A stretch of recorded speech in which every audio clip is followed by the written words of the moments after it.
ఈరోజు దేవుని వాక్యము ఆదికాండము 8వ అధ్యాయము 17వ వచనం.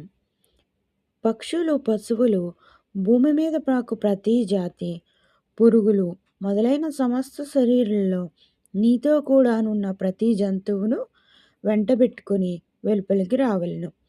అవి భూమి మీద బహుగా విస్తరించి, భూమి మీద ఫలించి, అభివృద్ధి పొందవలనని నోవాహుతో చెప్పాను. కాబట్టి నోవాహును, అతనితో కూడా అతని కుమారులను, అతని భార్యయు, అతని కోడండ్రను బయటికి వచ్చిరి.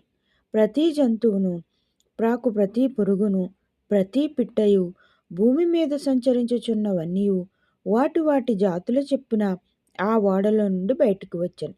అప్పుడు నోవాహు యెహోవాకు బలిపీఠము కట్టి, పవిత్ర పశువులన్నింటిలోనూ పవిత్ర పక్షులన్నింటిలోనూ కొన్ని తీసుకొని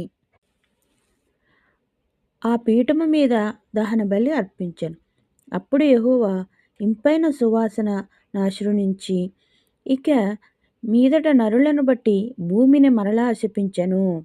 ఎందుకనగా నరుల హృదయాలోచన వారి బాల్యము నుండి చెడ్డది. నేనిప్పుడు చేసిన ప్రకారముగా ఇకను సమస్త జీవులను సంహరింపను.